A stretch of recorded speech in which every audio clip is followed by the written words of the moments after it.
এই যে মাহির জন্য সকালবেলা ট্যাং বানিয়ে রাখছিলাম।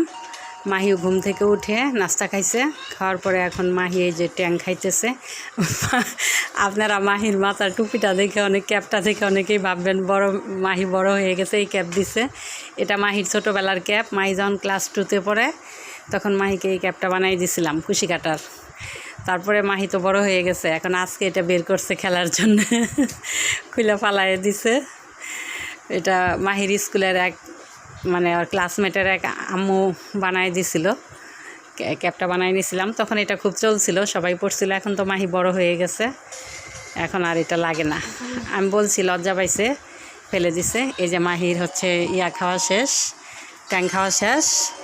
এখন খেয়ে সেরে এখন এই যে ওর বন্ধু ফাইজার সাথে যে মোবাইলে গেম খেলতেছে। মাহি খুব মোবাইলের আসক্ত, মোবাইল পাইলে ওর আর কিচ্ছু লাগে না, মোবাইল ছাড়াও কিচ্ছু বোঝে না। ডাকতে ডাকতে ওকে খাওয়াইতে হয়, কোনো কাজ করাতে হয়। পড়তে তো চাই না। প্রথম সেমিস্টার পরীক্ষায় ফার্স্ট হয়েছিল, এবার সেকেন্ড হয়েছে দ্বিতীয় সেমিস্টারে। বার্ষিক পরীক্ষায় মনে হয় আরও খারাপ করবে, পড়ে না, পড়তে চায় না, পড়াশোনা করতে চায় না, আমার একটা কথাও শুনে না। আমি এই যে এখন আমি রান্না করব। আমার শরীরটা একদম ভালো লাগতেছে না, ঠিক নাই, অনেক মাথা ব্যথা। আজকে তো জুম্মার বার, নামাজের সময় একটু পরে, তার জন্য এখন আজকে সব দোকান তাড়াতাড়ি বন্ধ হয়ে গেছে। বিকালে দোকান খুললে একটা ওষুধ আইনা খেতে হবে মাথা ব্যথার। প্রচণ্ড মাথা ব্যথা করতেছে, আমি কুলাইতে পারতেছি না। একটু আগে পাটাতে মশলা বাটলাম। আমি আবার আদা পেঁয়াজ রসুন একসাথে বাটি, আলাদা করে বাটি না, একসাথে বাটি। আলাদা আলাদা আমার ভালো লাগে না। বাড়ছি পোলট্রি মুরগি আনছি সকালে মাহির জন্যে, শুধু একটা মুরগির মাংস কষায় রান্না করব আর একটা ভাত, আর কিচ্ছু রান্না করব না। আমার শরীরটা খুব খারাপ, আমি রান্না করে ঘুমাবো। আর আজকে সকাল থেকে আমি অনেকগুলা ভিডিও বানাইছি, কিন্তু আমি দিতে পারি নাই, কারণ আমি বুঝতেছি না আমার পেজে কি হয়েছে। আমার পেজ থেকে কোনো ভিডিও আপলোড হচ্ছে না, যাচ্ছে না। এখন কি সমস্যা আমি ধরতে পারতেছি না। একজনকে দেখাবো কি হয়েছে, যারা ভালো বুঝে। আমি তো নতুন, এত কিছু বুঝি না। এখন দেখাইলে বোঝা যাবে কি হয়েছে, পরে ভিডিওগুলো ছাড়বো। এখন আপাতত বানায় রেখে দিতেছি, পরে ছাড়বো। আসলে আগে যাদের ভিডিও দেখতাম তখন তারা বলতো যে ফেসবুকে কাজ করবে, এই যে কাজ করা অনেক কঠিন, অনেক কষ্ট, ভিডিও বানানো কষ্ট। তখন বুঝতাম না, তখন বলতাম ভিডিও বানাই, এটা আবার কিসের কষ্ট।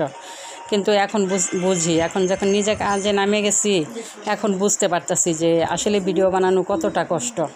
তারপরে পেজে কাজ করা কষ্ট। এই যে যারা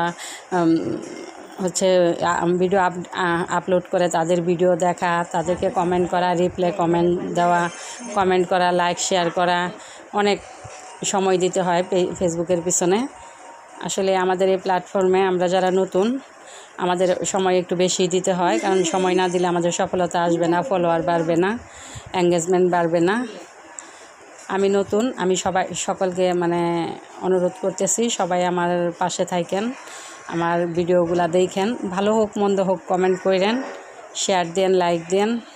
আর আমার ভিডিও যাদের সামনে যাবে তারা অবশ্যই ফলো দিয়ে দিবেন, ধাক্কা মারিয়ে দিয়েন না, ফলো দিয়েন একটা। আস্তে আস্তেই তো মানুষ ভালো জায়গায় যায়, একবারে তো আর হয় না, আস্তে আস্তেই হয়। আমি প্রথমে তো এত কিছু বুঝি না। আমার মনে হয় যারা নতুন ভিডিও বানাইছে সবারই একই অবস্থা হয়েছে আমার মতো।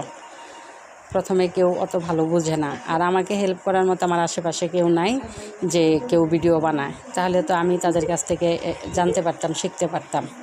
তেমন কাউকে আমি পাইনি।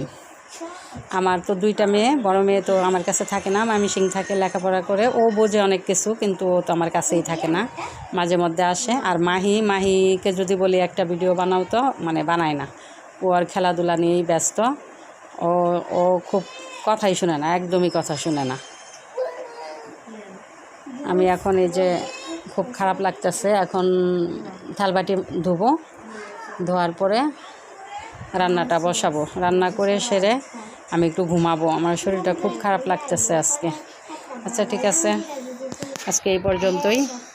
আল্লাহ হাফেজ, পরে আবার দেখা হবে।